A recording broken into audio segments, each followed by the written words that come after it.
Greetings. My name is Dr. Waddell Brooks, Sr., your host, and this is Community Focus. This morning we have an outstanding guest, Ms. Lavern Council, Corporate Vice President and Chief Information Officer, Johnson & Johnson. She's at the world headquarters, which is located in New Brunswick, New Jersey. Good morning, Mrs. Council. Hi, Dr. Brooks. How are you? All right. We're very happy that you've taken time from your busy schedule to be with us on Community Focus. Lake County is approximately 713,000 people.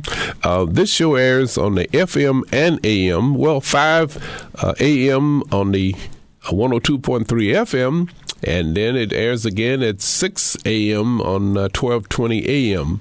So I don't know how many people up that early in the morning to listening, but I do have quite a few people that I meet in church say, I heard your program this morning, or in the supermarkets and post office or whatever. So quite a few people up early listening to it. Ladies and gentlemen, the month of March has been proclaimed by each president of the United States as Women's History Month. And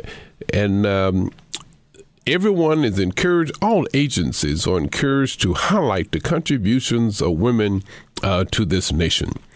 This morning, we have Mrs. Lavern Council. She has a BS degree in business from Western Illinois University, that's in Macomb, Illinois, graduating with high honors. She also has an MBA in operations management from Illinois State University, which is my alma mater. So Mrs. Council is a leatherneck and a redbird. So congratulations, Mrs. Council. What I would like to do, first of all, Lavern, is that okay with you? It's fine with me. Lavern, is tell our listening audience a little bit about your personal and professional background.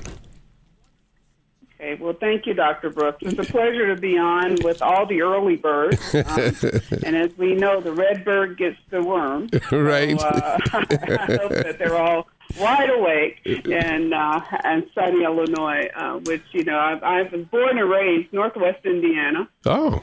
And so I actually decided, based on scholarship and opportunity, to go to school in Illinois. And it was quite an experience to meet students that have had different educational backgrounds, and frankly, as close as we were as far as the states are concerned, different ways of looking at what they experienced in high school. You see, I'm from Hoosier country, okay, and so basketball was king back in my day, and so by the time I got to Illinois, I just didn't think anybody knew how to play basketball. But needless to say, I did go to school in Macomb, and enjoyed my time at Western, a great campus and self-contained, and my first opportunity of employment was State Farm Insurance Company there in Bloomington Normal. Yes. And I started out as a program analyst with State Farm, and got great training, great information, and great insights into corporate life. It's quite an organization to join. And one of the highlights of my time there was that's where I met my husband, who I've been married to over 20 years. Oh. So, you know, you try to pick up something every place you go. Right. Okay. That was my opportunity at State Farm. But also while there, I started going to school, working on my MBA, an executive MBA program at Illinois State University. And I have to say it was also one of those highlights, the times when you really learn a lot about who you are and your capacity to get things done and make a commitment and get them done. And so after 2 years, I received my MBA from Illinois State. And it was sort of the to me, the kickoff to decide what I was going to do now after my IT background went well at State Farm, and I certainly had met this gentleman that I thought was sort of special, but not special enough for me not to leave. And so I went off and started what was to become my career in consulting. And make a long story short, I spent the bulk of time in consulting, working in areas called logistics, which then became supply chain, Mm-hmm. and leveraging my IT background to become one of the 8 people that started the logistics strategy practice, which became a supply chain practice for a small consulting group now called Accenture. Mm-hmm. So I'm being fictitious when I say small, and we're not small at all. I can say that I had a great opportunity working with them and learned a lot about corporate life and traveled and worked abroad extensively. And after Accenture, I moved on and took a partnership with Ernst & Young. Mm-hmm. And so my time with Ernst & Young was incredible. And as a partner, my specialty was supply chain strategy. Now, as you probably are picking up, I sort of did things a little bit unorthodox in a way for a woman, but I could do that because I had great support. Okay. And in my parents and in my family and in people that just sort of said, hey, you're a great student, you have capacity, go for it. And, I always knew I could go home and somebody would love me. And Okay. so when you have that kind of capability, it sort of allows you to reach for the stars and not be fearful of failure. I can say that I actually can say that was something that was offered to me and I took full advantage of. And so in the year 2000, when Ian Wyke decided to sell his management consulting group to Capgemini, I actually joined another small company, and that small company is called Dell. Mm-hmm. And I was responsible for Dell's supply chain and taking that global and all their technology. But when I started Dell, it was a $23 billion company. When I left Dell in 2006, it was a $53 billion company. Wow. And so we added about $30 billion of revenue to Dell, and I'm very pleased to say that the solutions that were put in place under my watch are still there and working, and I have occasion to talk to Michael Dell and check and see how things are going, so that's always special. And then in June 2006, I accepted the offer to join what has been a real highlight of my career as Corporate Vice President and Chief Information Officer for Johnson & Johnson. Mm-hmm. And I think most of us know Johnson, especially for our baby products, Okay. and Band-Aid and Tylenol. But we're also the largest broad-based healthcare company in the world with supporting over 250 operating companies in 57 countries. Mm-hmm. And we sell products in just about every country in the world. And so I'm responsible for driving the information technology, which includes all of our IT technology, our telecommunications, and those professionals around the world, which at this point number about 4,000 plus, and not counting contractors, which sometimes outnumber us at times. Okay. And fundamentally supporting $61 billion in revenue for Johnson & Johnson. Wow. Ladies and gentlemen, again, we're talking with Mrs. Lavern H. Council, Corporate Vice President and Chief Information Officer, Johnson & Johnson, World Headquarters, New Brunswick, New Jersey. But tell us, Lavern, you're a corporate vice president. So I was listening to how the jobs employment that you had, each one was building you up to where you are now, not knowing that you would be where you are now, But tell us about your your background and your duties as a corporate vice president. It's an interesting world I live in, and you're right. Everything I did in my career probably was prepare me for the job as a chief operating officer. Okay. That was sort of my goal. Okay. But I always stayed very close to technology. I've always enjoyed mathematics. Mm-hmm. So technology was always sort of core to all of my consulting background, Mm-hmm. Even though I focused in the area of strategy, which in itself allowed me a lot of versatility. And so one of the things I always recommend, I don't care what your degree is in, is that you have a strong sense of technology, and because it really does drive the world, and actually is one of the reasons that they say the world is flat. Okay. But leveraging that, I think it has always been a build-up, as you say, and it has required a great deal of what I call intellectual curiosity, a willingness to always learn. I can always learn something from others. It didn't matter what their role was. A willingness to always ask the question. As most of my team will say, boy, she asks a lot of questions, but frankly, that's how I learn. And also, it identifies where opportunities are. And so I've always been highly curious and always willing to sort of push myself to another level of expecting my brain to be able to take in a little bit more. Actually, it makes life fun, but also makes our jobs fun. And so what I have to do at J&J is really drive strategy for the corporation around how we utilize technology, how it helps us to improve, how it helps us to transform the company, and frankly, to innovate and how we can grow the company using technology. As far as key responsibility as an officer of the company is really to ensure that our people have growth opportunities, that, their careers are mapped out in a way that they can succeed, and know that having a career here at Johnson & Johnson is foremost and a key part of who they are and how they can achieve their goals for themselves and their family. And at the same time, how we can take the next level of where technology can take the company in driving our pharmaceutical products, our medical device and diagnostic products, and then our consumer products. And so every day is a little different for me, Dr. Brooks. Okay. And I have to say I am supported by one of the greatest teams of professionals that I've had a chance to work with. This is fantastic. Also, the importance of mobility in having a successful career.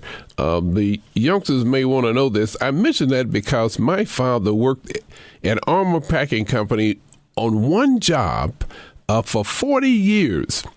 And if you're not mobile now, technology is so different. There's no way that one person can stay on the job for 40 years, right? Yeah, it's an interesting change that has occurred. The neat thing about J&J, I have people that have been on my team that have been with the company for 35 years. Okay. And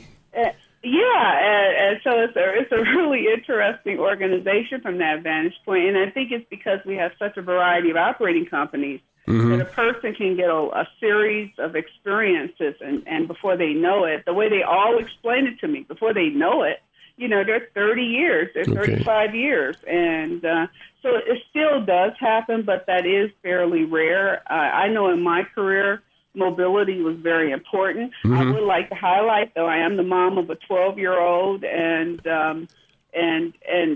just adore my family life. But I will tell you that without the support of a great husband and someone who was highly supportive of what I had to do and how I was doing it, and frankly was really proud of me, that would have been very difficult. Right, exactly. Fantastic. Well, you one man for what 20 years? Yes, a little over 20 years. I keep telling him, honey, doesn't it feel like 5? He's not sort of agreeing with that. I think one of the things we women have to figure out is how do we get men to be as happy as we are. Well, tell him that I've been with one woman for 52 years. The 20 been married well over 50 years. So who's that? I think he's just teasing me. Who's that? Hello? I'm here. Oh, yeah, okay. No. You say someone's teasing you. I missed that. Yeah, his parents have been married well over 50 years. Yeah, that's true. Yeah. They live in the Chicago area, and I think he's just teasing me. Well, no, he keeps me excited, I guess. Right. I'm telling him I met my wife at my lovely bride at Northwestern University, and just can't can't let her go.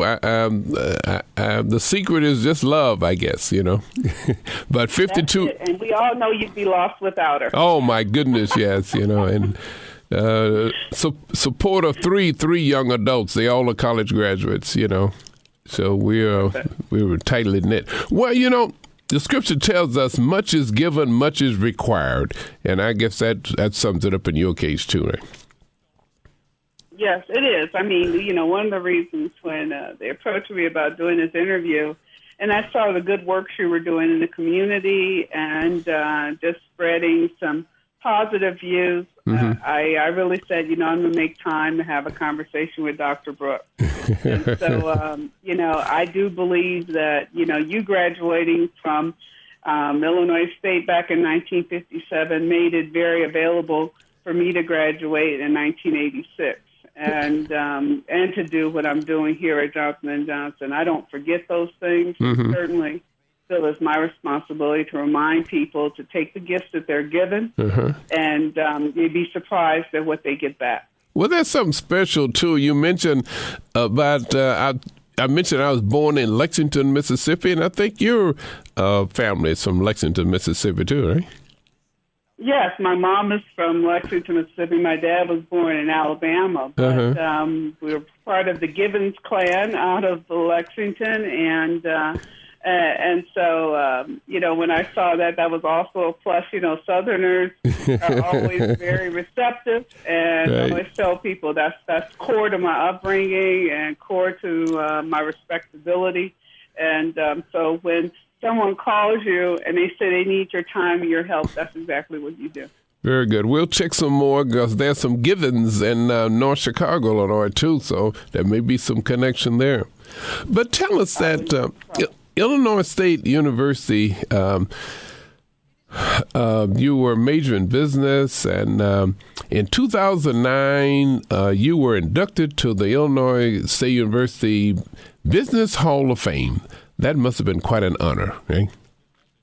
It really was. My husband, who also is a graduate of Illinois State, finance economics major. Okay. And so he attended the function with me, and it was, a real surprise and a true honor to be included in the Hall of Fame and included with some really well-established folks. And so I was quite taken aback and humbled by the opportunity, and particularly excited with the students that I had a chance to interface with, as it was Business Week. So all their MBA students were really running the week. And in fact, I've stayed in touch with one of those students as she's taken a job here in New Jersey.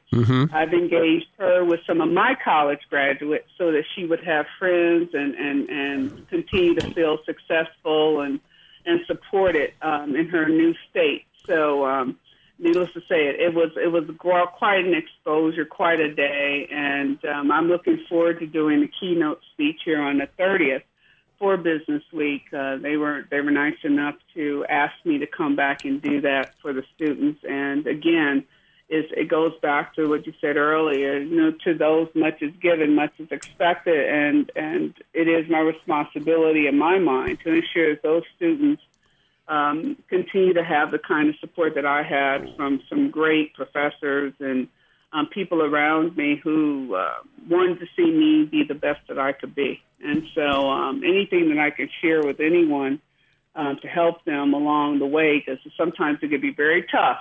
I had to make some hard decisions at times to make sure that I could finish school and have good grades and continue to move up the corporate ladder. You have to know that it's possible, and you have to know that dreams do come true. I am a member of the Rotary International. You've probably heard of it. And our motto is service above self. And so this has been really in my life for the past 36 years with Rotary. And my high school motto was, in ourselves, our future lies. And this is so important because I was going to mention the criteria for success as a woman. I'm sure you have had many obstacles, and you may want to mention just a couple that you have overcome. Yes, it's interesting. because it's, when you're a leader, you don't sort of walk around thinking, I'm a woman, I'm a woman, Okay. I'm a woman. You're really walking around thinking, how am I going to manage and how I'm going to lead others to get the right things to occur. Okay. And, having worked all over the world and had opportunities to live in various countries, it always comes back sometimes to that gender and to what people see first. Mm-hmm. And being an African-American woman, many times, getting past other people's paradigms was often the challenge, especially if you were one that was highly technical and sort of had a presence of mind about what really was important in a value system, about what was important. And I think, what you have to do is really try to not accept those paradigms, and try to help people to see who you are for being who you are, and don't accept any barriers that other people set for you as barriers. So, for me, even though many times those things might have been painful, they might have been hurtful, or I wish they didn't exist, many times they strengthened me. And if your expectations were low, I felt the need to really exceed them. And if you're, and if you felt that I couldn't succeed, I frankly believe that probably buoyed me to success more than anything. So it became more of a challenge of wills and an expectation that the God that I serve would stand by me. Fantastic. So it's very important to keep students academically challenged, right? If they're going to be a success. Most definitely. If I could still be in school, Dr. Brooks, I would. But I didn't have independently wealthy parents. Okay. So I think that the concept of educating yourself every single day, and particularly while you're in college, take advantage of that time. It is the best time of your life. And I know you remember those times as well. Oh, yes. They might have been tough. There were times when, I was sort of wondering how I was going to pay tuition, but it always worked itself out, and I always felt better about it when it did. And those things led to sort of tenacity and the visions that have helped me through life, to know that I can carry through. And, to take advantage of every opportunity while you're in college, to learn, to focus, because I can tell you, once you're out, very few times do you really get a chance to really, for somebody to expect you to do nothing but sit and read. Okay. I would love to have that time back. Right. And I would tell them to make the most of it. It's a special time, and frankly, your brain requires it. Right. In addition to being academically challenged, too, it's very important, the importance of leadership and followership. You may want to mention, because you are a world leader now, too, But followership had a great part in it also. Oh, exactly. I mean, I was taught very early to learn from others and respect my elders. Okay. And frankly, I always spent time listening and watching and learning from those older than me, learning sometimes messages that said that's not what you do, and sometimes messages said that's exactly what you do. Okay. And those are the kinds of people that you want to be. And wow, look at the respect that they get, and they get this respect for doing things the right way. How excited I was to see that. And, I had some great people in my life who were doctors that, I can remember my mother taking me to and giving me a chance to know these folks. Okay. And I still remember their acumen and the professionalism and even in the quote-unquote inner city, how they cared for us. And so those kinds of things matter. And as I think about it, I'm on the board of trustees of the March of Dimes. I'm the secretary of the board of trustees of the March of Dimes. Okay. And very focused on healthy babies and changing what is a really sad mortality in this country around our health and how we treat our children. You have to be concerned about the littlest of us, because I know if we can take care of the smallest of us, then the rest of us don't have much to worry about. This is fantastic. You mentioned about all the other affiliations and so forth, and we mentioned about much is given, much is required, but it goes back to what you just mentioned. It's what Kennedy mentioned. Ask not what your country can do for you, but what you can do for your country. And you were mentioning about the March of Dimes, and there's other affiliations that you have that you're making contributions to. Right? Oh, yes. It was quite a privilege. And I always tell the March of Dimes and the team there, because, the March of Dimes started with FDR. Okay. And the idea was to eradicate polio. And we're one of the only organizations that's actually eradicated a disease. But the fact is, folic acid and surfactant and all those things that create an opportunity for babies to come to this world healthy. Okay. Are also part of the research. And I really do tell them I'm privileged to have an opportunity to work with them. I'm privileged to have an opportunity to work with the Science Center here in New Jersey, and we also support a number of internship organizations with Columbia University and Rutgers. Each one has to teach one, and I always tell my team each one has to reach one.